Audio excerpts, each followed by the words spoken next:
আসসালামু আলাইকুম রহমতুল্লাহ বারকাতু। আমি একজন রেমিটেন্স যোদ্ধা। আমি একজন বাংলাদেশের নাগরিক। আমার দেশে মা আছে, বাবা আছে, ভাই আছে, বোন আছে, ছেলে সন্তান, আত্মীয় সকল অনেক আছে। এখন আমরা প্রবাসে আজকে 4-5 দিন হয়ে গেল বা এক সপ্তাহ কাছাকাছি হয়ে গেল।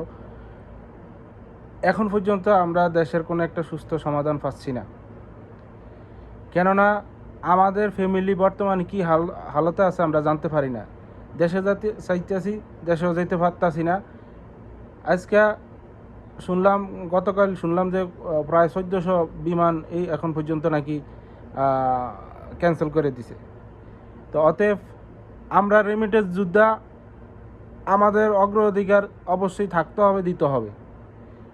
আপনার স্বার্থের জন্য আমাদের প্রবাসীরা যেন কোনো ক্ষতি না হয় সেই দিকে লক্ষ্য রাখতে হবে।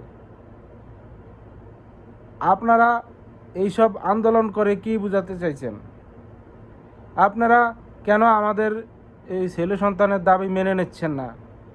ছেলে সন্তানের যা যা চাইছে তা কম হোক আর বেশি হোক একটা মীমাংসা করে আপনারা দেশটাকে সুন্দরভাবে সাজিয়ে তুলেন। এখন এই যে ব্যাংকে রিজার্ভ কমে যাচ্ছে, দেশের ভাবমূর্তি নষ্ট হচ্ছে, বিভিন্ন বিদেশি মিডিয়াগুলা অপপ্রচার চালাচ্ছে, এতে করে আমাদের বাংলাদেশের জনগণ এবং বাংলাদেশের মানুষেরই বদনাম হচ্ছে। তাই বলছি, আপনারা সকলে এই প্রতিহিংসার রাজনীতি থেকে সরে আসে এবং কি যেটা দেশের জন্য ভালো হবে, সুস্থ হবে সেই ব্যবস্থা করুন। কেননা আমরা প্রবাসীরা অনেক কষ্টে আছি এবং কি দেশের যেই ছাত্রছাত্রীর মা বাবারা অনেক কষ্টে আছে। এই সহিংসতার কারণে মা বাবা যে সুখে আছে তা না, মা বাবা অনেক কষ্টে আছে। প্রয়োজনে আপনি যদি গদি ছাড়তে হয় ছেড়ে দিয়ে হলেও দেশকে রক্ষা করুন।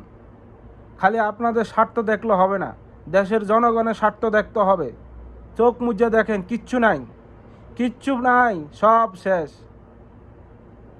কার জন্য এত কিছু করবেন? দেশ উন্নত করবেন, ডিজিটাল করবেন, স্মার্ট করবেন। যদি দেশেই না থাকে তো কার জন্য এগুলা করবেন? তাই দেশের মানুষের সেবা করুন, করছেন যেটুকু আলহামদুলিল্লাহ, সামনে যে আরও করবেন সেই আশাই করছি। অতএব এই ছেলে সন্তান মা বাবা কত কষ্ট করে পড়ালেখা করাচ্ছে, এখন এই পুলিশ সেনাবাহিনী বিডিআর আওয়ামী লীগের ছাত্রলীগের যুবলীগের নেতাকর্মীরা এই যে অত্যাচার করে, এখানে কি আপনারা মনে করেন যে সব জামাত বিএনপি?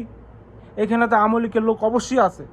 আমার জানা শুনতে আমার আত্মীয় স্বজন অনেকেই আওয়ামী লীগ করে, অনেকেই দেখতে আসি যে ভাই বন্ধুরা জড়িয়ে পড়ছে এই ইয়া। তো কেন? এটা তো সবার, এটা প্রত্যেকটা বাবা মার স্বপ্ন। আমার ছেলে মেয়েকে কষ্ট করে পড়ালেখা করাচ্ছি একটা ভালো চাকরি, ভালো কিছু পাওয়ার জন্য। অতএব এগুলোই যদি না পায় তাহলে কি এই পড়ালেখা করে কী লাভ?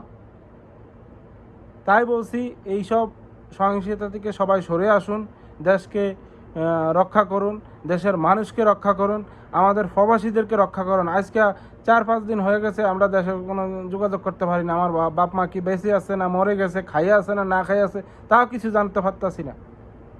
আমরা প্রবাসীরা কেন শাস্তি পাবো?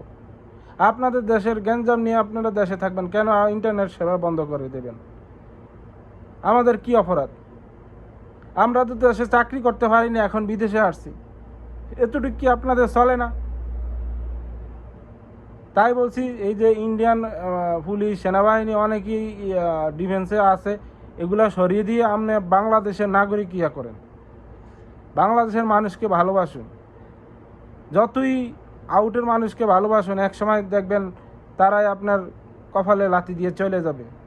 অতএব দেশের মানুষকে ভালোবাসুন, এক সময় আপনাকে ঘৃণা করো, আবার এক সময় আপনাকে বুকে টেনে নিবে। অতএব আর বেশি কিছু বললাম না, আমি একজন প্রবাসী হিসাবে আর বেশি আর কিছু বলার নাই। দেশের মানুষ ভালো থাকুক, সুস্থ থাকুক, এই কামনাই করছি। আর আমার কথা যদি কারো মনে কষ্ট হয় অবশ্যই ক্ষমা সুন্দর দৃষ্টিতে দেখবেন। আর পাচ্ছি না, আজকে 3-4 দিন হয়েছে বাড়িতে কথা বলতে পারতাছি না। বাড়িতে কি অবস্থা আছে, কেমন আছে কিছুই বলতে পারতাছি না। দেশে যাইতে টিকিট কনফার্ম করছে, টিকিট ক্যান্সেল হয়ে গেছে। কষ্ট কি এমনি আসে? তো অতএব আপনারা এইসব ইয়া থেকে সবাই সরে আসুন, দেশকে সুস্থভাবে চলাতে। ছাত্র ভাইদেরকেও বলি, তোমরা উশৃঙ্খল না করে সরকারে কীভাবে সেটার দিকে লক্ষ্য করুক।